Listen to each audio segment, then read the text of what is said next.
Mwami Lumbuye oyo Fred Kajubi twalwana nnyo naye balumbuye abo ffe twali abavubuka twabirako ne mu UC Brigade ffe twali tabasebaggala omugenzi ffe twali tabameya Serunjogi mu Ntebe ffe twali tabaziri twawula ku mirembe gyaffe nga abavubuka abato twakola nnyo tulina kino ettaffaali ddene bye twazimba bye twateeka ku byobufuzi by'eggwanga lino ipapula abina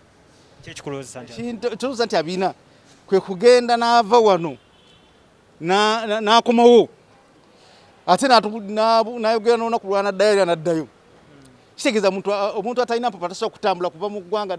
n'addayo n'akola kino byonna byabadde ayogera era abadde mugumu nga amanyi yasobola mujjayo kubanga ensi ziri teziwanyisa tetulina tetutangako omukago na ttake kuwanyisa basibe kani omukwatirayo oba tasobola kumuzza era abadde mugumu bulungi nti empapula zina Mwami Lumbuye ene lya Lumbuye likyasena biseera bino ffe tumumanyi nga Kajubi Fred twakula naye mu luka gw'Emmengo yalinga mu kyalo kya Serwanga village erinnya Kajubirizaale oba nalyo mwali mu paatika erinnya Kajubiri erinnya lye mwana yeddira Nsenene kuba ne taata we yakulira yali Lubaga road awo era n'atufaako taata we bamuyitanga Mwami Mwebe kati Fred oyo twakula naye era twatandika naye ebyobufuzi mu youth councils twali bangi nga ffe tuli ba DP wawo n'ekirala kya NRM ekiwayi kya NRM twali ba DP ebiseera ebyo netandika twali bangi batamale basemwanje Ronald batabo Muhammad ba Honorable Katabo kati Lord Councillor wa KCCA bwe twatandika ebyobufuzi byaffe mu luka gw'Emmengo twatandikako n'ekibiina kyebayitanga Maida era Lumbuye yakirimu nga yamyuka omuwandiisi kibiina ekyo emabega kyali kina kukyazaako ne mukulembeze w'eggwanga naye olwokuba ffe twali opposition aba NRM bamanya nti Janet Museveni agenda kujja okukyalira ekibiina ate ekyali bali ku ludda oluvuganya gavumenti ne batukomerera era teyajja ebiseera bye yasindika minisita w'abavubuka era netumukyaza nga tulimba Fred abo Kajubi Lumbuye naye nga ensonga bwe ziti zibatuukako olw'ensonga ntulira ne basponsors baffe ab'enjawulo kwe kuli Sozo Properties ono ng'agula ebintu ebikozeeko eby'omu nnyumba restaurants gym saloon properties ng'amayumba n'amataka nga bikyali mu mbeera nnungi asangibwa Kireka Kamuli Road n'ennamba z'essimu weeziri wansi awo Kasamitala Cargo and Logistic Company ono yena akugamba nti jangu mukole business akusaabaliza ebintu okubijja e China abireete mu Uganda oba okubijja mu Uganda abitwale China mu nnaku 3-4-5 weddu kwegamba asangibwa ku Total ekizimbe kiranye Jesco mu kibuga wakati oba ku namba z'essimu eye China n'eye Uganda nga woza wansi awo Ziwa and Sons bo bakusupplyingire ebikozesebwa mu kisenge eby'omulembe oleme kusula mu buliri bwesittaza obuliri nga amasuuka mabi blanketi nga tetegerekeka mosquito net toyina kwegamba oyina abaziwa and Sons babere nga bakwasa mu nsonga ezifaanako ezo basangibwa ku Mikwano Arcade ennamba z'essimu weeziri wansi awo Kato Akula Construction ate bo ne bagamba nti katukolere plan y'ennyumba eya buli kika kye wali yagadde ku levels zonna ey'omutindo ate bakutereko ne biodigester oba septic tanker kiyite kyonna kiwali kiyise kabuyonjo eyo eriko tetwala space atewunya ya ssente entono nnyo tenunwamu ya buwangaazi so bano basangibwa na Lukolongo ate era n'ennamba z'essimu bazina wansi awo eza office osobola okubeera nga ate obafunira omukyala Mariam Massa mukyala muyimbi mukyala muzadde ensonga z'abaana azitegeera nnyo ku YouTube Mariam for Children Facebook Mariam Music Lumbuye oyo bakola kinene nnyo nze okunfuula chairman wa DP mu luka gw'Emmengo kuba waliwo omusajja yali obambi mukadde waffe yatendeka ebyobufuzi twali naye Katabu yasooka okubeera chairman waffe wa DP kati Katabu bwe yalinnyako waggulu ng'afuuse kansala wano ku Gombolola ne twagala okukyusa obukulembeze yadde ku chairman wa constituency eya DP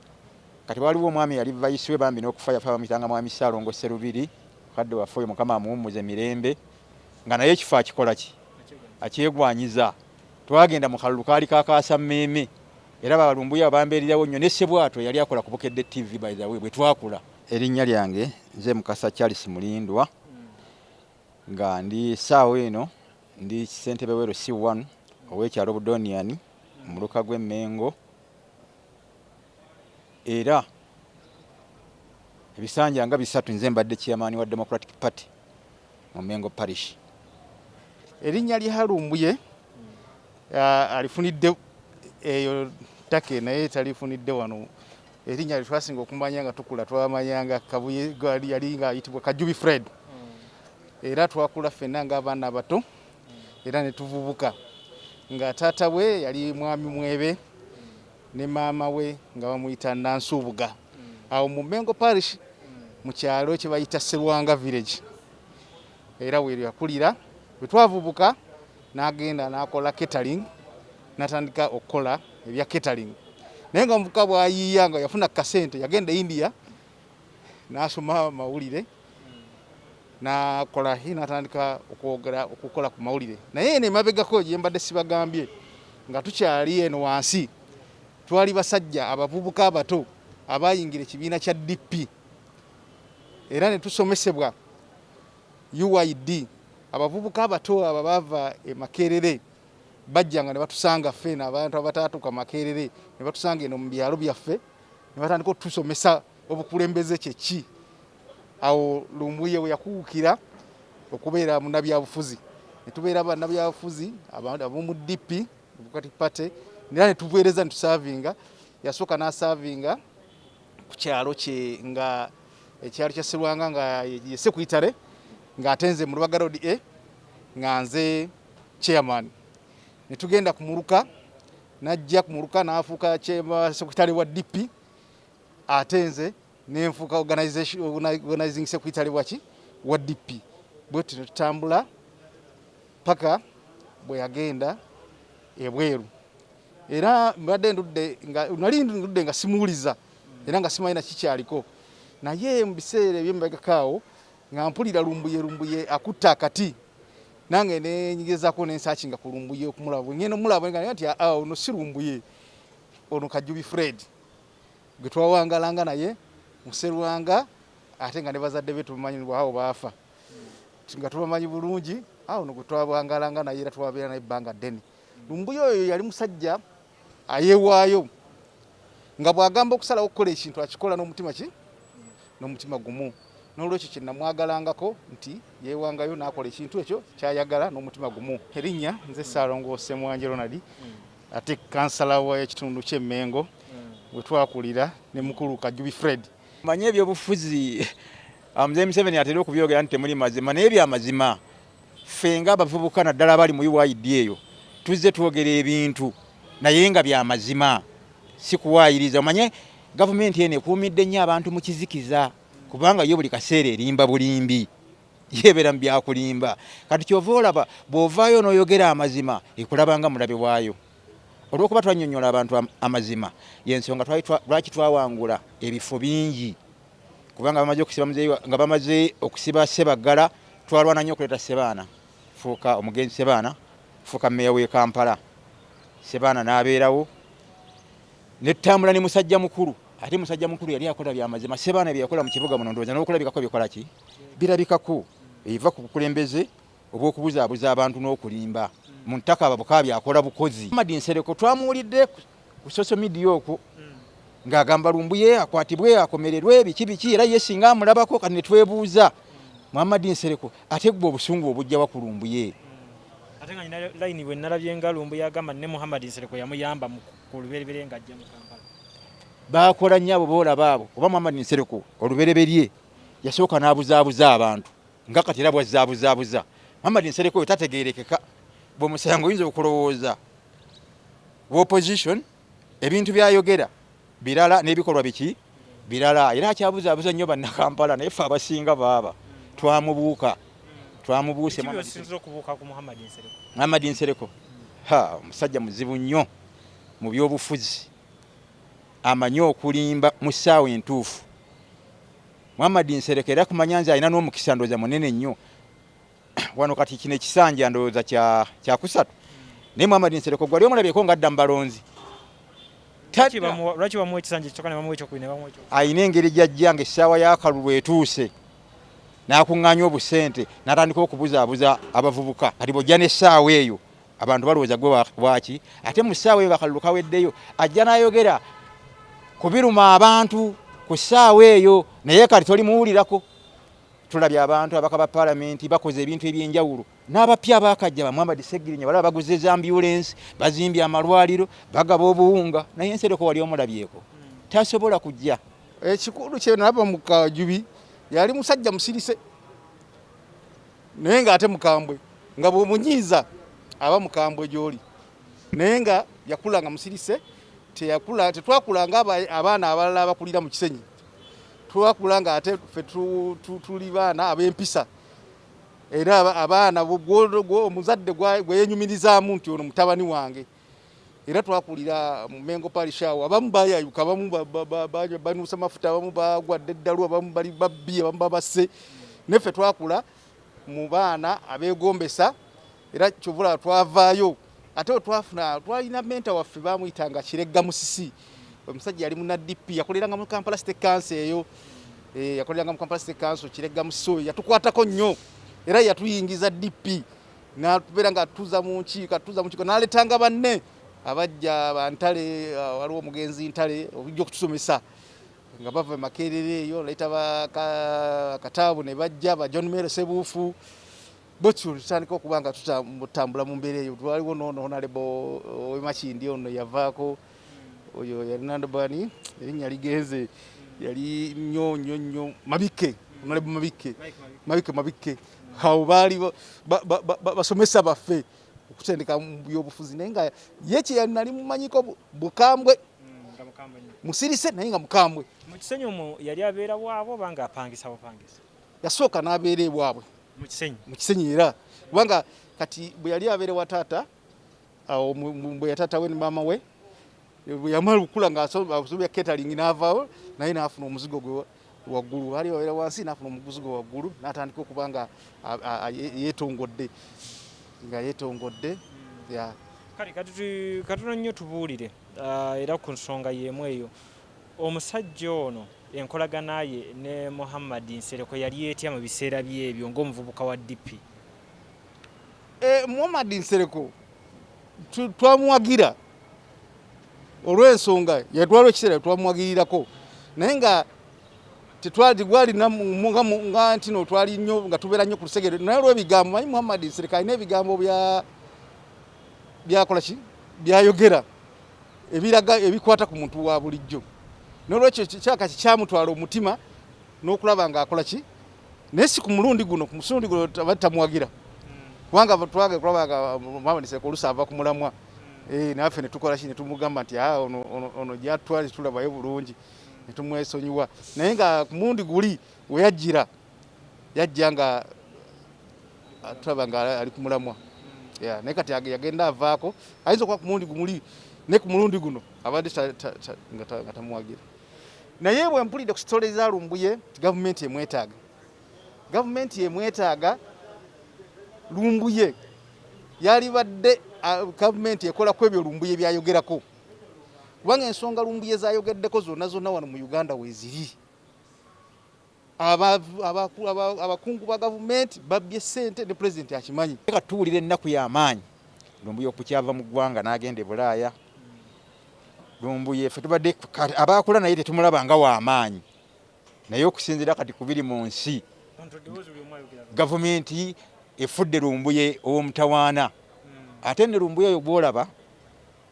ajja kuviirako eggwanga lino ekizibu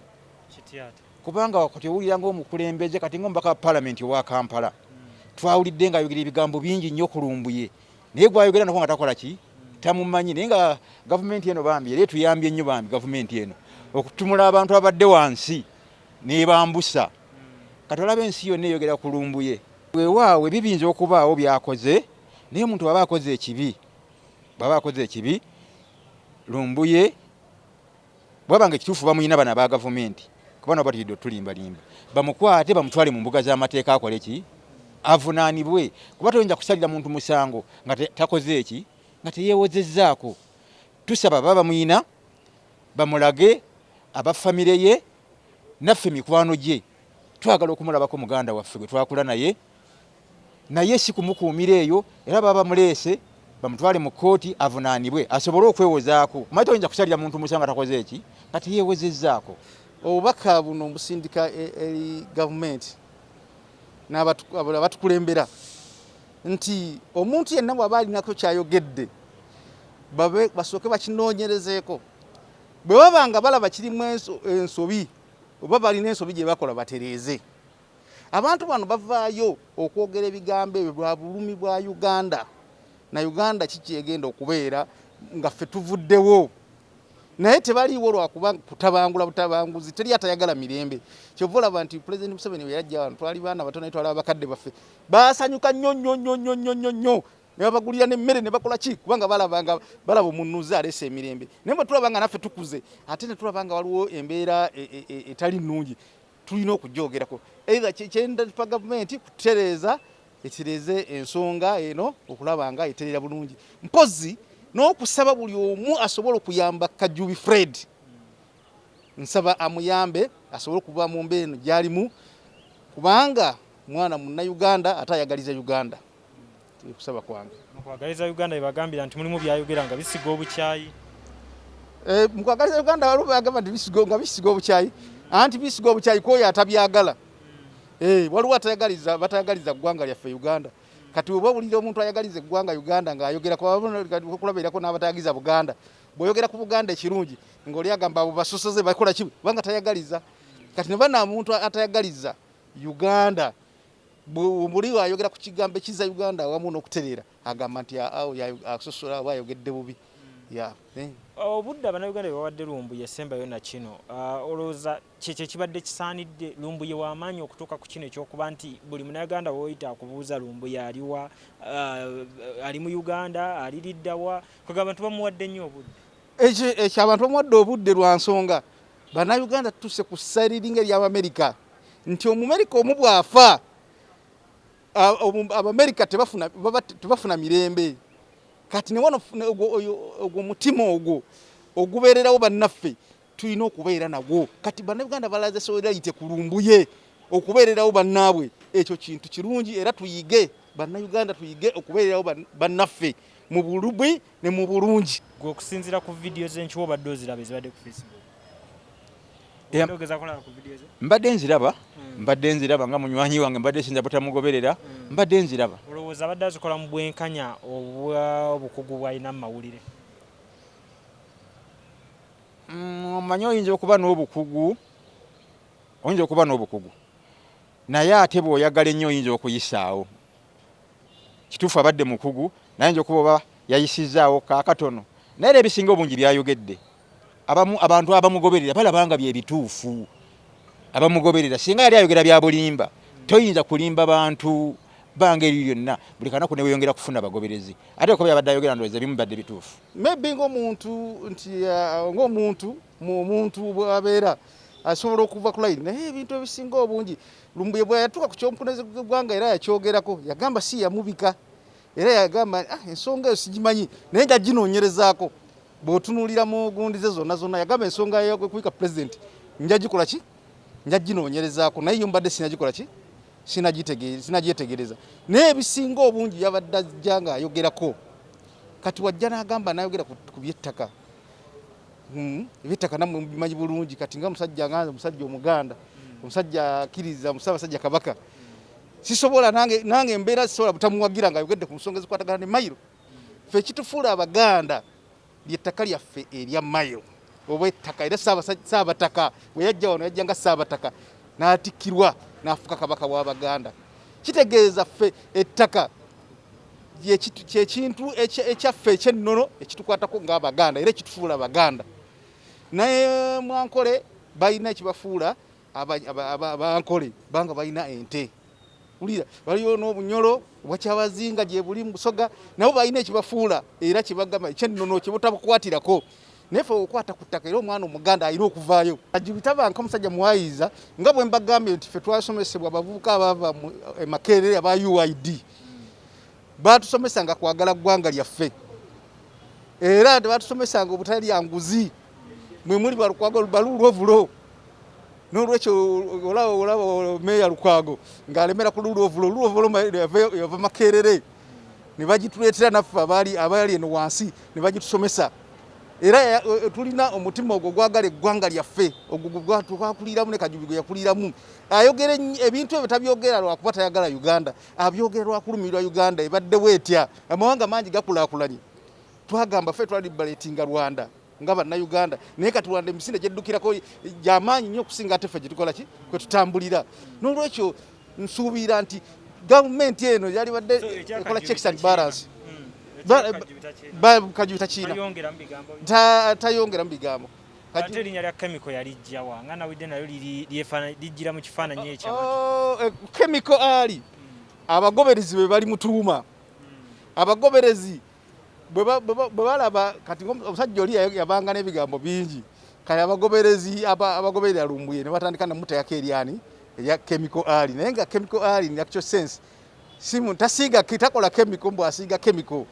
atakola bya chemical. Kati tumutunulire omusajja eyakulira mu Kisenyi wansi eno mu kibuga ne tumutunulira nga n'abazadde be baafa bonna babiri baafa bonna babiri baafa atandika atya olugendo luno olw'okugenda e Bulaaya eno okulinnya ennyonyi nga wogambye India atandika atya obbigobako okufuluma kakati nga womanyi ffe bannabyawo oba abavubuka twali mu biseera ebyo nga tuli bavubuka nga buli omwana onya wasobola embeera esobola okumuyimirizaawo kuba twatuka wano nga tusobola kuyimirirawo bulungi mu mbeera ki mu mbeera ya Uganda nga bwe yali mu biseera ebyo era nga ne bweri kaakati nga bwolaba abaana bagenda Dubai bakola ki Lumbuye bwe yagenda n'akola catering n'atandika okukola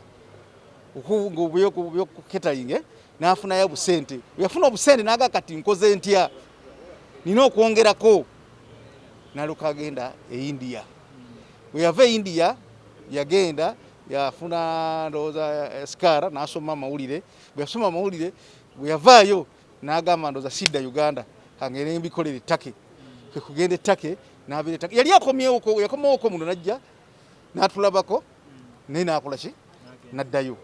era n'addayo naye nga bw'atyo yali entambula yagenda kunoonya mbeera ku mulundi guno mu biseera ebisobadde omuwuliza ovukyanga wamanya nti nno owuwo gw'omanyi Lumbuye yali ku social media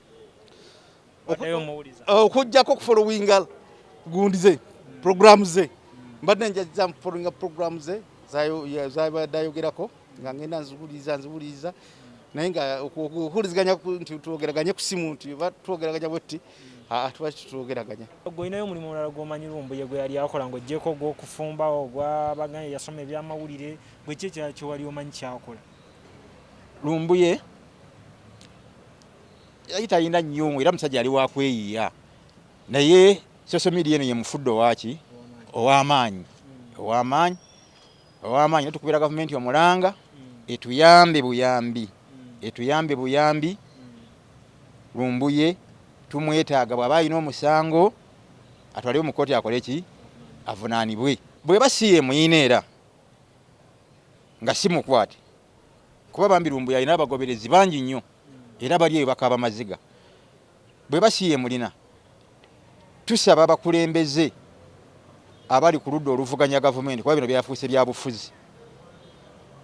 batuyambe bafune balooya ab'omutawaana aba bagenda ttake basobole okuwolereza muganda waffe naddala ffe abaakula naye tulina obulumi bw'amaanyi kuba Lumbuye musajja mukakkamu tabeera na bigambo bingi nnyo asobole okuyambibwa mu byamateeka alabe ng'ayimbulwa addemu okukolera famire ye n'abantu be kuba alina abantu be ne famire ye mumanyi nga omuntu yava eno ng'akola catering n'agenda India n'asoma amawulire n'adda mu ttake n'akola emirimu ki kale amannya gwa ntata nsigadde nze Ssaalongo Ssemwanje Ronald akiikirira omuluka gw'Emmengo Kampala Central Division kansala era nga nakula n'omukulu Kajubi Fred gwe bamanyi nga Lumbuye chemical ali erinnya lyange nze Mukasa Charles Mulindwa nga ndi ssaawa eno ndi ssentebe w'ero C1 ow'ekyalo Budoniani omuluka gw'Emmengo era ebisanja nga 3 nze mbadde chairman wa Democratic Party mu Mengo Parish. Emboozi ogiwulidde batutemedde buli omu kyalowooza ddala banywanyi be manyi kyekitegeeza okubeera n'oyo munywanyi wo akulabye ne mukula ne muvaano ne mudda wano ne mutandikawo kino ne mukituukiriza kwega teri kisinga ekyo ng'akuwa emboozi yoyo ddala ayogerwako waatali so nsaba Katonda abankumi nate paka we tunakola emboozi esinga ku eno nga tukyali ku nteekateeka y'omukulu Lumbuye paka ate munnaabwe tunaamanyi watuufu wa waali.